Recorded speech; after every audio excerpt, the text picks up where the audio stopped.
El ajustado triunfo de Ollanta Humala en la segunda vuelta de las elecciones presidenciales del Perú arroja dudas sobre la gobernabilidad del país.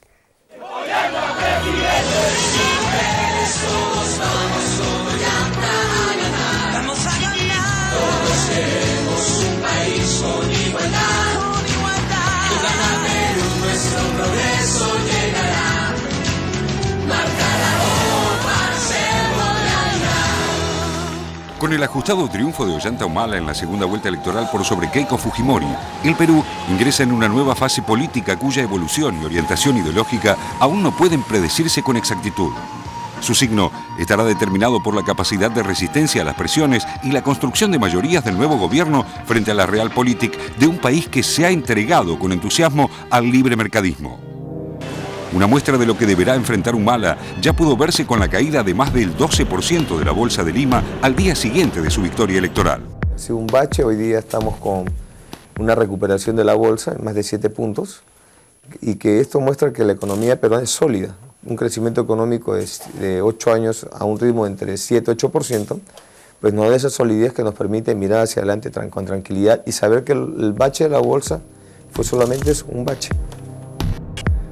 El presidente electo sabe ahora que no bastaron todas sus pruebas de amor al denominado modelo peruano, ni haber abjurado públicamente de todo resabio de chavismo que pudiera haber en su proyecto político para convencer a los representantes locales y transnacionales de la economía concentrada sobre su vocación de seguir el mismo camino que sus antecesores en el cargo. Por lo pronto, puede afirmarse que los casi 8 millones de peruanos que votaron por este político nacionalista rechazaron con claridad la posibilidad de un retorno al fujimorismo, sinónimo de autoritarismo, desprecio por las leyes, corrupción y graves violaciones a los derechos humanos. Exactamente lo que el empresariado, los medios, el gobierno saliente de Alan García y la casi totalidad de la clase política peruana señalaban como el único camino posible para asegurar la continuidad del éxito del actual rumbo económico. Lo que el establishment peruano y sus socios externos exhiben como éxito es el buen desempeño macroeconómico del país, atribuido, entre otros factores, al Tratado de Libre Comercio firmado con Estados Unidos en vigencia desde 2009 y a otros acuerdos comerciales de índole similar con Canadá, Singapur, China, Corea y Japón, entre otros países. Pero esta pretendida buena performance de la economía peruana, que otorga liquidez y atrae inversores, se concreta a un elevado costo social. Más del 31,3% de la población se encuentra por debajo del umbral de pobreza, incluyendo un 10% en la pobreza extrema. Por otro lado, los capitales extranjeros que llegan atraídos por los recursos naturales del país, sobre todo en el sector de la minería, se concentran en proyectos extractivos que dejan muy poco al mercado local. Un tema que en principio ha habido ya un consenso político en la campaña para que el impuesto a las sobreganancias mineras sean cobrados. El porcentaje eso tenemos que conversar con las empresas, viendo también los márgenes de sobreganancias que hay, porque la sobreganancia se cobra donde hay. Y en el marco de los acuerdos de libre comercio vigentes, logran imponer condiciones desfavorables para la mano de obra y las industrias locales. Estos son los condicionamientos externos. Ollanta Humala deberá además trabajar sobre su propia historia política y transformarla en una herramienta en la que apoyarse para impulsar un proyecto que pueda calificarse nítidamente como progresista. Su arribo a la política desde las Fuerzas Armadas tiene un origen familiar. Su padre, Isaac Humala Núñez, es un conocido activista ultranacionalista, creador de una corriente política de fuerte influencia entre los militares peruanos, denominada etnocacerismo. El etnocacerismo aúna el culto de las culturas ancestrales andinas con el de los héroes de la Guerra del Pacífico contra Chile a fines del siglo XIX, particularmente la figura del mariscal Andrés Avelino Cáceres, pero no excluye algunas ideas marxistas. Un desarrollo que tiene antecedentes en la política peruana con el general Juan Velasco de Alvarado, que derrocó a través de un golpe al presidente Fernando Belaúnde Terry en 1968 para instaurar un gobierno militar de orientación socialista. Junto con su hermano Antauro, también militar, Ollanta fue uno de los promotores de una logia etnocacerista en el ejército peruano en los años 80. En su foja de servicios se cuenta haber hecho un curso de combate en la Escuela de las Américas, la participación en la lucha antiguerrillera contra Sendero Luminoso en 1992 y en la guerra fronteriza con Ecuador en 1995. Antauro Humala, por su parte, fue acusado de violaciones a los derechos humanos en el marco de operaciones contra Sendero Luminoso, aunque no hay procesos judiciales en su contra. En 1998, cuando ostentaba el rango de mayor de infantería, Antauro fue pasado a retiro. En octubre de 2000, el mismo día que el monje negro fujimorista Vladimiro Montesinos huía a Venezuela en un yate, los hermanos Humala encabezaron una sublevación contra el gobierno de Alberto Fujimori, al que consideraban ilegítimo, en la zona de Locumba, secundados por unos 70 reservistas. Depusieron las armas luego de la caída de Fujimori y recibieron una amnistía. Durante el gobierno de Alejandro Toledo, Ollanta Humala fue designado agregado militar en Francia, donde aprovechó su estadía para estudiar ciencias políticas y en Corea del Sur. En diciembre de 2004, Ollanta fue pasado a retiro por orden del general Luis Muñoz Díaz, a quien el líder nacionalista había criticado vinculándolo con el fujimorismo. A raíz de este hecho, su hermano Antauro volvió a sublevarse en 2005 junto a otros militares etnocaceristas y encabezó la toma de una comisaría en la localidad andina de Andahuaylas, en la que murieron 4 policías. Ollanta intentó despegarse de este incidente marcando diferencias con su hermano. A partir de ese momento, Ollanta Humala comenzó a trabajar fuertemente para acceder al poder por la vía electoral a través del Partido Nacionalista Peruano, del que es uno de los fundadores. La oportunidad llegó en 2006 cuando logró pasar a la segunda vuelta, pero fue derrotado por el presidente saliente Alan García. Sus vínculos políticos con Hugo Chávez tuvieron mucho que ver con esa derrota. Durante la campaña, el mandatario venezolano había sido exitosamente demonizado por los medios peruanos que lo acusaban de injerencia en la política del Perú. El efecto de esa campaña negativa persiste hasta hoy en la opinión pública del país andino, lo que obligó a Humala a salir repetidas veces a criticar al propio Chávez y tomar distancia del chavismo para evitar una segunda derrota por idénticos motivos. Ahora que tuvo éxito en sortear todos los obstáculos que le tendieron los conglomerados mediáticos y el gobierno de Alan García para evitar su llegada al poder, Ollanta intenta disipar los últimos fantasmas que podrían complicarlo con una gira latinoamericana que, además de Brasil, Argentina y Uruguay, incluye a Chile, país del que se había declarado enemigo acérrimo antes de su triunfo electoral. Y específicamente, no abarca a Venezuela, pero sus principales desafíos son internos. Si mantiene su palabra de encarar una lucha frontal contra la pobreza, deberá inevitablemente desmontar el aparato neoliberal que controla la economía del país, demostrando a los peruanos las falacias de un modelo productor de miseria desprestigiado en todo el mundo. Una pelea que no será fácil ni rápida. ¿Hasta cuándo seguirá el letargo? ¿Cuánto tendremos que aguantar? No despertamos, no reaccionamos. ¡Despierta, Perú, despierta!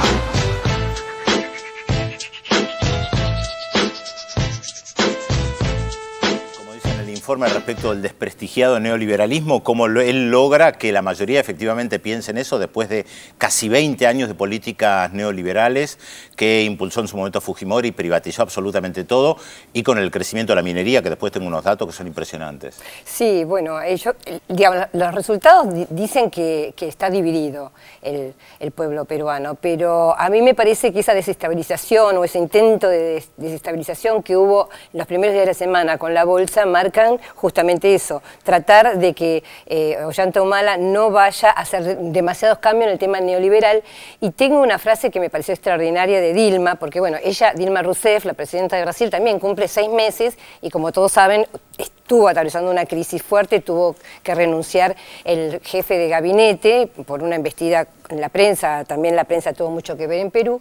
Y lo que dice Dilma Rousseff es: no me ganaron en la primera vuelta, no nos ganaron en la segunda vuelta, están tratando de ganarnos en la tercera vuelta. Y un poco por eso que se juega esto, ¿no? Con los medios, las consultoras, las bolsas, hacen toda una movida como para disciplinar y condicionar al presidente electo. Sí, una tercera vuelta que en la bolsa se vio de inmediato que ya empezó a votar, digamos, y no por un voto democrático, sino porque se sabía que Ollanta Humala una semana antes tenía posibilidad de ganar. Si alguien hubiera pensado, bueno, salgo de una posición de acciones porque tengo riesgo, hubiera salido la semana anterior, no el lunes. Claramente, lo del lunes fue una puesta en escena, esa caída del 12% de la bolsa, porque inmediatamente detrás vino el discurso de aquellos que dijeron, bueno, tendría que apurar la definición de quién va a ser presidente del Banco Central, quién va a ser el ministro de Finanzas, reunirse con Alan García. Es decir, dar todas las garantías de que... no le importaba, ¿no? El ministro de Educación no. Dar todas las garantías de que Ollanta no iba a hacer nada de lo que prometió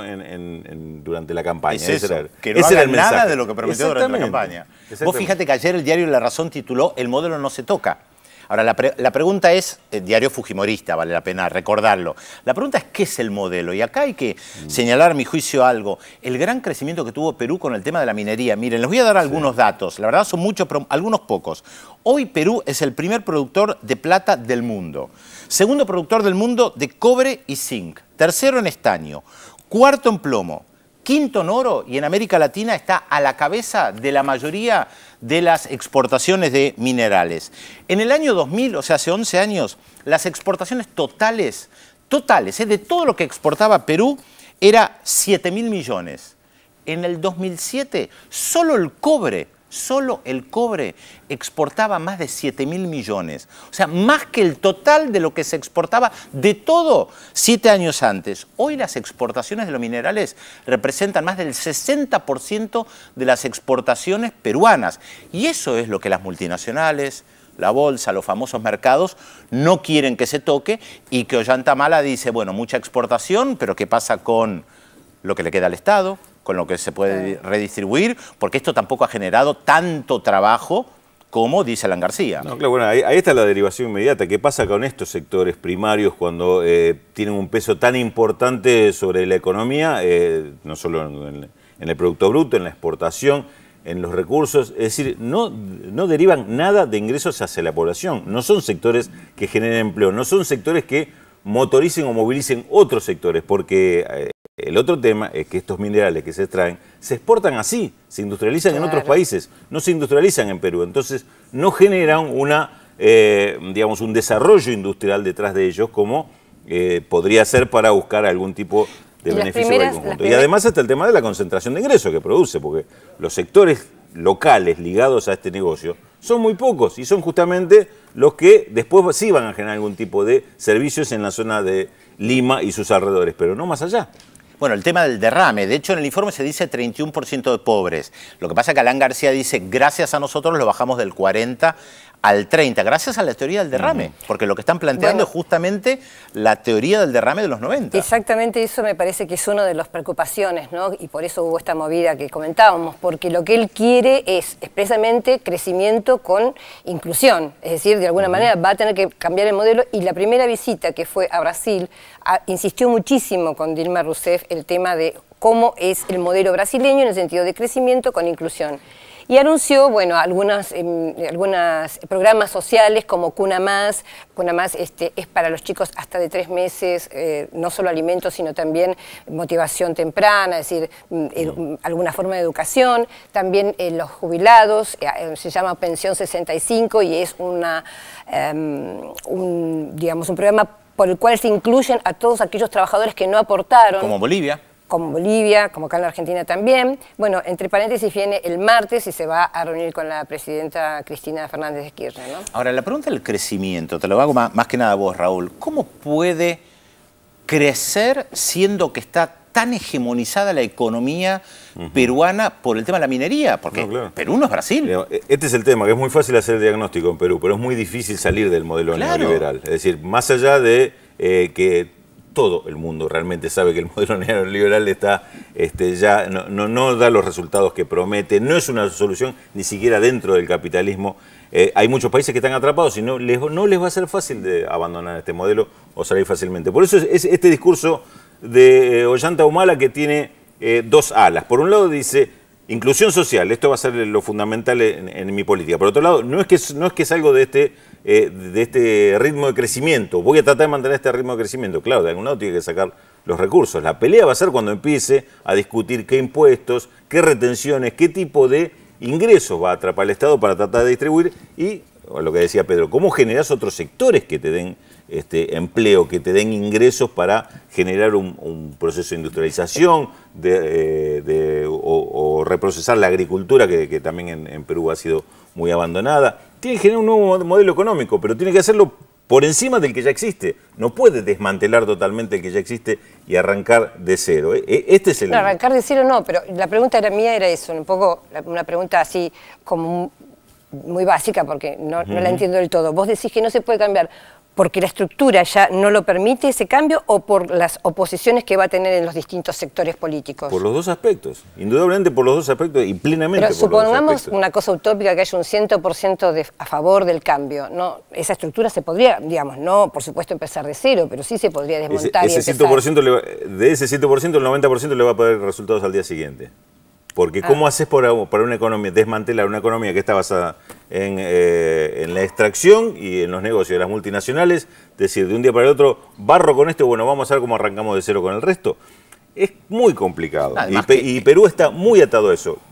Fíjense un dato, es un poco técnico, pero simplemente verlo. Cuando vos tenés una economía muy centrada en la actividad primaria, que aparte es una actividad que daba la cifra recién Pedro, está en el primer nivel en el mundo, obviamente es muy eficiente. Claro. Da muchísimos resultados.